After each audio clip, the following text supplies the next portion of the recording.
Pit Stop CBN com Ricardo Barbosa. Ricardo está aqui no estúdio conosco, quem está nos assistindo pelo YouTube e pelo site da Rádio Aplicativo. Já vem Ricardo aqui prontinho para responder. Eu acho que é uma dúvida de todo mundo. O investimento ainda é alto, mas em compensação, o retorno. Vale a pena ter um carro elétrico? Bom dia. Bom dia, Fernanda, bom dia, nossos ouvintes.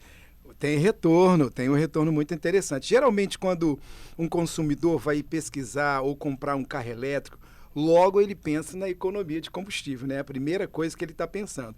E é inevitável fazer uma comparação com um carro a combustão e logo os princípios, essas vantagens para comprar esse carro elétrico, ele pode ser o híbrido ou o carro elétrico. Então, sempre vai colocar na balança o combustível aí nesse primeiro momento, né? E tem uma categoria, Fernanda, que está aderindo muito aos carros elétricos e o híbrido, são os motoristas de aplicativos. Eles, por sua vez, têm comprado muito carro nesse sentido aí, porque eu vou te mostrar essa economia que traz principalmente o combustível. É claro que na revenda tem problema, gasta-se muito pneu, tem alguns detalhezinhos aí também que estão escondidos, mas a economia é muito grande. Então, quem precisa rodar todos os dias em longa distância, ele sente logo a diferença, né? E tem uma matéria que traz um depoimento do Luiz Ricardo, e ele gastava R$ 3.500 a R$ 4.000 por mês de combustível. Ele rodava uma média de 5.000 quilômetros em São Paulo. E agora, com seu carro híbrido, ele está gastando em torno de R$ 1.200 e a sua conta de luz subiu só um pouquinho mais do que R$ 200. Então, para o Luiz Ricardo, lá em São Paulo, foi uma grande vantagem, porque ele roda muito. Ele é um motorista de aplicativo, né?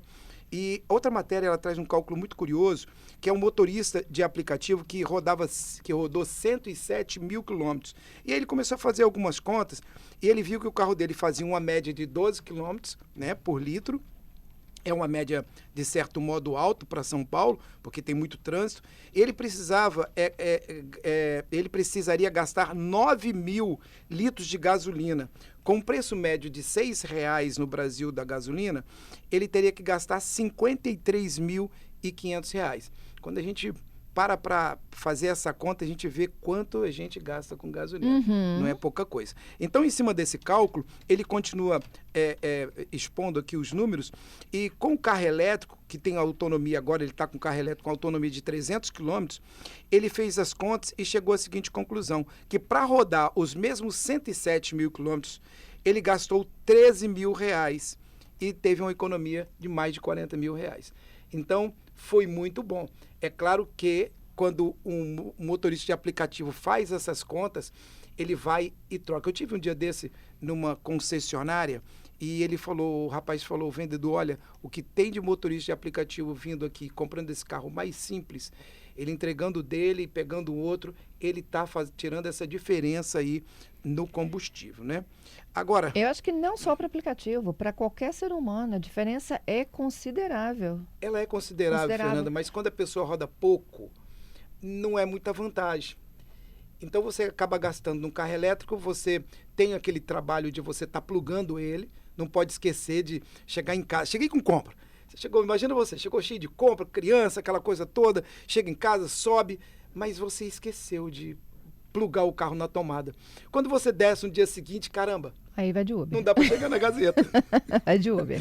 Né? É, então mas, é aquela correria, tem isso também. O carro do meu pai, por exemplo, elétrico, a autonomia dele é de 400 quilômetros. Sabe quanto dá energia para carregar os 400 quilômetros de autonomia? Quanto? R$ 35. Pois é, eu ia falar R$ 40. 35. É uma boa vantagem. Então, esse ponto aí vale a pena também, né? Então, o que acontece? Agora, tem outro cuidado também que você tem que ter. Quando você... o que eu estava dizendo aqui, você sai de casa, tem aquela coisa da programação, você tem que estar sempre pensando que você tem que plugar o seu carro. Sim. Não dá para você fazer esse tipo de coisa e achar assim, eu vou chegar na Gazeta e lá eu tenho um Allbox, eu vou recarregar meu carro. Não tem, você parou na ponte ali, você cria um grande problema, porque o seu carro, você pode pegar um trânsito maior e pode ficar sem bateria. E o carro para. Para, não tem o que fazer. Você começa a desligar o rádio, você começa a desligar o ar-condicionado para ver se começa a chegar, as pessoas ficam comentando, mas o carro para, claro, ele vai diminuindo, vai acusando, mas ele vai parar e você tem que ir para o acostamento. Né? E uma viagem mais longa, você também tem que se programar, né? Para você não ter nenhum problema. E aí o que acontece? Quando você chega no alto posto e lá você encontra 2, 3 carros, você começa a ficar meio chateado, porque a tua viagem, que ia demorar 2, 3 horas, leva muito mais tempo. E aí a pessoa que está com você começa a reclamar, não é? Aí começa a dizer, se nós estivéssemos com carro a gasolina, a gente já tinha chegado. Eu vou perder o compromisso, não valeu a pena. Ih, perdemos meia diária de hotel. Aí começa a criar uma quizumba dentro do carro. Então tem pessoas que já comentaram sobre esse tema e é meio complicado. Então você tem que programar. E aqui eu quero deixar uma dica, que quando você for fazer uma viagem longa, você tem aplicativos que você pode estar fazendo esse acompanhamento. Por onde eu vou passar? Lá tem um posto? Tem. Então vou programar, porque eu posso lá ter 4, 5 bombas ali, né, para abastecimento.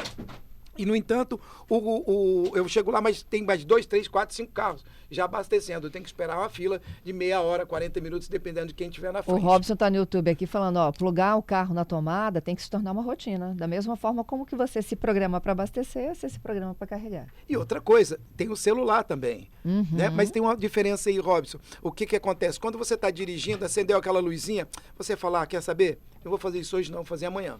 O Alex chamando a atenção aqui, olha, quando você vai atrás de uma recarga rápida, nem sempre elas estão disponíveis no ar. No ar. Como é que é isso no ar? É áudio dele? Não, é áudio de outro ouvinte.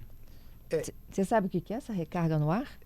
No ar, não. Fora do ar, não sei. Me disseram que você tem que fazer um cartão, não é isso? Pode ser que você chegue no posto e não esteja, o posto esteja com problema, você não tem essa recarga rápida, você só tem a recarga lenta, porque a tecnologia de uma recarga rápida, eu, por exemplo, na minha empresa, eu tenho uma recarga, mas não é uma recarga rápida, é uma recarga normal, né? O cliente deixa o carro lá, eu consigo fazer com meio-dia, eu consigo carregar o carro dele tranquilamente, 3, 4 horas, quase carga completa aí. Não é um all-box rápido, ele é bem mais caro. Isso. O ouvinte falou o que aí, Patrícia? Ele falou que é da recarga rápida mesmo, que está sempre fora do ar. É isso. O ouvinte Washington. Bom dia, CBN. Inclusive aqui em Vitória tem empresas que já alugam, né, para motorista de aplicativo, carros elétricos já com a carga com autonomia de 300 km. Ok. E por último, rapidamente aqui, passando as vantagens de ter um carro elétrico, né? A manutenção é muito mais barata, em torno de 20% a menos, poucas peças, não tem óleo, não tem filtro, não tem radiador. A manutenção é mais espaçada, a cada 20 mil quilômetros. Ele tem isenção, em Brasília e Amapá a isenção é total. Já em São Paulo você pode rodar aí com carro sem restrição do IPVA? Do IPVA. Né? Aqui no Espírito Santo nós não temos isso ainda, tá, Fernanda?